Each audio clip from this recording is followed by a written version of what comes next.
Hola, muy buenas noches. Mi nombre es Gabriela Agustín Morales. Soy representante de consultoría jurídica del equipo 6. Esta es la materia de sistemas jurídicos. Mi equipo está conformado por Beatriz, por Stephanie, Corona Luna, Ricardo Samuel y su servidora yo. Voy a empezar hablando sobre los aspectos históricos del Common Law y del Equity, perdón. Uno de los aspectos históricos del Common Law sería la invasión normanda de 1800 de 10.006 en 10.066, perdón, puesto que el territorio se encontraba regulado por un sistema judicial muy poco desarrollado y homogéneo, siendo a partir de ese momento germánico jurídico del Common Law y que se desarrolla a partir del siglo 7 y 8. Bueno, en los antecedentes históricos de Kitty podría considerarse la evolución y la tendencia de la capital del privado de México, desarrollando importantes acciones dirigidas para lograr la inserción de la economía. Ahorita ya pasaremos con mi amiga y compañera Stephanie, que hablará sobre el punto 2. Hola, mi nombre es Stephanie Herrera Sánchez y yo les hablaré de la estructura del gobierno británico, que está conformado por su jefe de gobierno, quien es el primer ministro, que tiene la responsabilidad parlamentaria de informar y rendir cuentas al Parlamento sobre el estado de los asuntos del gobierno. Existe una variedad de cargos inferiores que están fuera del gabinete y complementan la estructura administrativa. El gabinete de la Cámara de los Comunes está conformado por ministros de las diversas carteras de la administración, que son entre 15 y 25 miembros a criterio del primer ministro. La estructura del poder legislativo. Bueno, este poder, según el derecho constitucional británico, pertenece al monarca. Está conformado por tres elementos, que es el Consejo Privado, el Gabinete y el Gobierno. Del gabinete resalta el primer ministro, quien, como ya dijimos, es el jefe de gobierno. Los ministros del gabinete aconsejan al monarca como miembros del Consejo Privado. Bueno, la estructura del poder ejecutivo. Este poder no se encuentra constituido por un único órgano unicameral. Al mencionar este poder en el ordenamiento jurídico, hace referencia a la tradicional acepción el rey en el parlamento, ya que está conformado por el monarca, la Cámara de los Lores, la Cámara de los Comunes. La Cámara de los Lores, cuyo significado es los muy honorables lores espirituales y temporales del Reino Unido, de Gran Bretaña e Irlanda del Norte reunidos en el Parlamento. Representa la Cámara Alta del Parlamento. Quien la compone es aproximadamente 780 miembros, de los cuales ninguno es elegido por voluntad popular. La presidencia de la Cámara corresponde al Lord Canciller, quien es miembro del gabinete propuesto por el ministro, por el que es representado del partido mayoritario. Bueno, mi nombre es Ricardo Samuel Corona Luna y yo voy a dar respuesta a la pregunta número 3 de nuestra actividad de investigación. Se llama ¿Cómo se lleva a cabo la profesión jurídica en Inglaterra? Esto es la judicial y de los abogados. Bueno, yo en base a mi investigación busqué dentro de la página web oficial de la Unión Europea y bueno, encontré tipos de profesiones jurídicas en Inglaterra.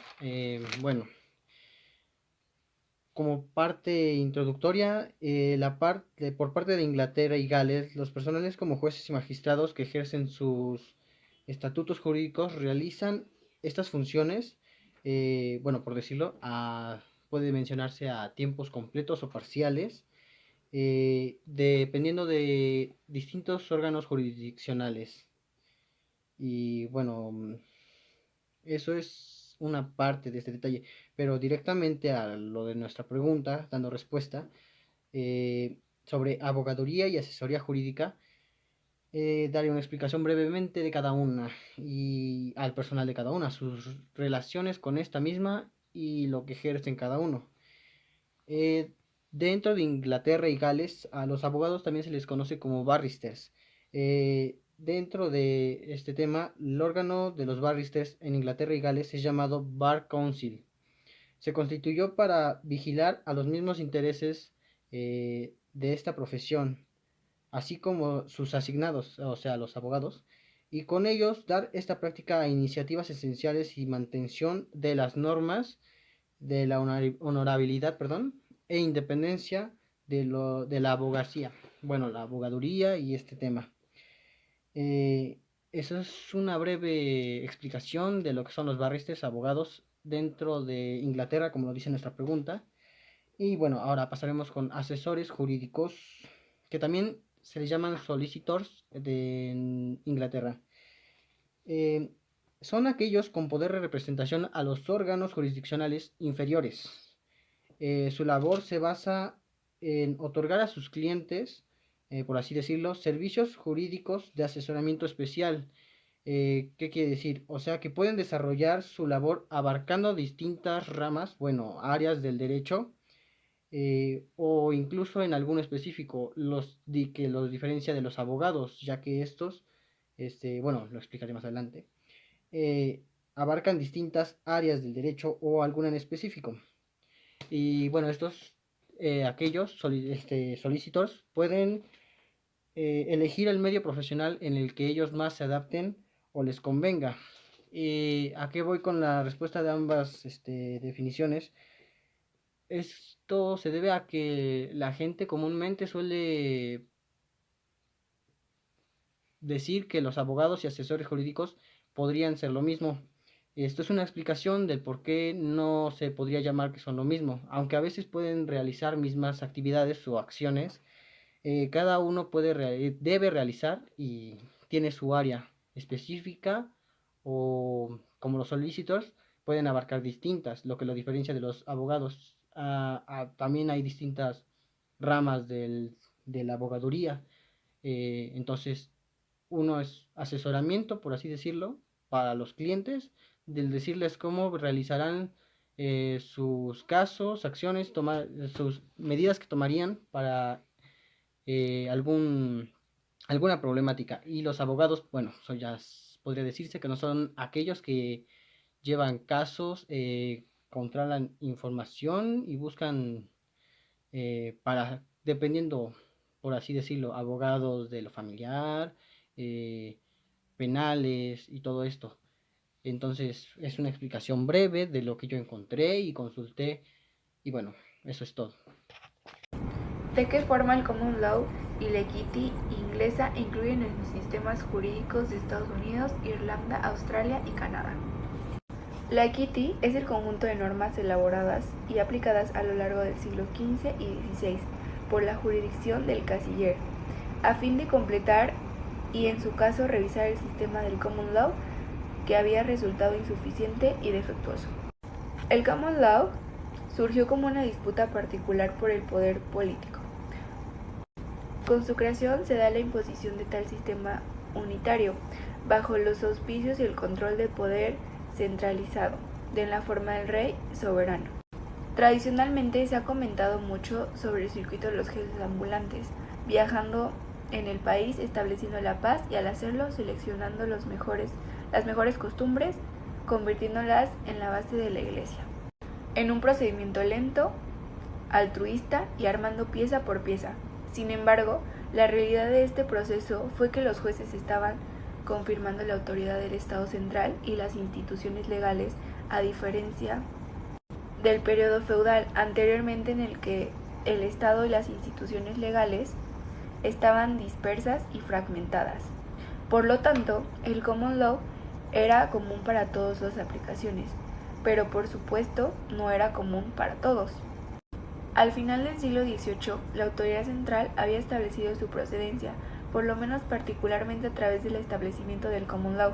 Originalmente, los tribunales no eran más que un aprendiz del Consejo del Rey Cura Regis, pero gradualmente las Cortes del Common Law comenzaron a tomar existencia institucional, tipificada por la renuencia de tratar de los hechos que no podían ser llevados a juicio por no existir una acción apropiada.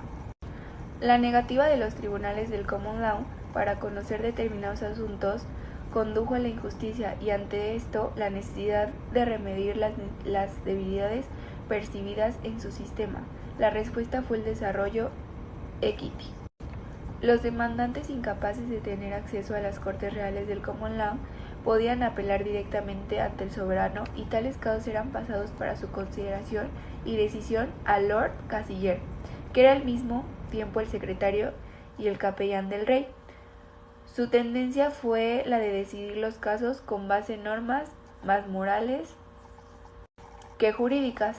Por eso su jurisdicción recibió nombre de equity. La división del common law y equity continuó hasta que eventualmente fueron combinadas por las leyes de la jurídica de 1873 y 1875, en las cuales estableció que ambas serían administradas concurrentemente por las mismas jurisdicciones. Las materias que conoce el common law son el derecho penal, contratos y responsabilidad civil. El equity conoce de propiedad real, sociedad comercial, quiebras, interpretaciones de los testimonios y liquidaciones de sucesiones. Sin embargo, en la práctica de equity abarca ciertas materias nuevas como la sociedad por acciones que han sido desarrolladas por vía legítima y no tienen su origen de la jurisdicción de Cassirer. También la equity que se ha apoderado de materias históricamente dependían del common law, como por ejemplo las quiebras. Por otro lado, el common law está conociendo de remedios de equity que se presentan en materia de contratos. La distribución entre el common law y el equity no es lo que fue antiguamente. La equity tiende a convertirse en el conjunto de materia que se estima conveniente hacer juzgar un procedimiento escrito, porque el common law es el conjunto de materia que será juzgada de acuerdo a un procedimiento oral. A partir de su surgimiento del siglo XV, el equity complementó y en algunas ocasiones sustituyó al common law, especialmente en aquellos casos que se demandaban agilidad procedimental y compensaciones o reparaciones distintivas de las pecuniarias.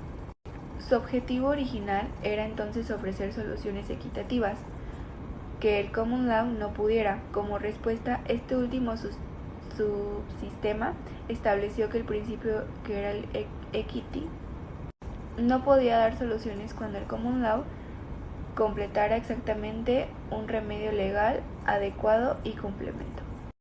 Naturalmente, la rivalidad de competencias y la diversidad de criterios y técnicas originaron conflictos dentro del sistema jurídico en su totalidad.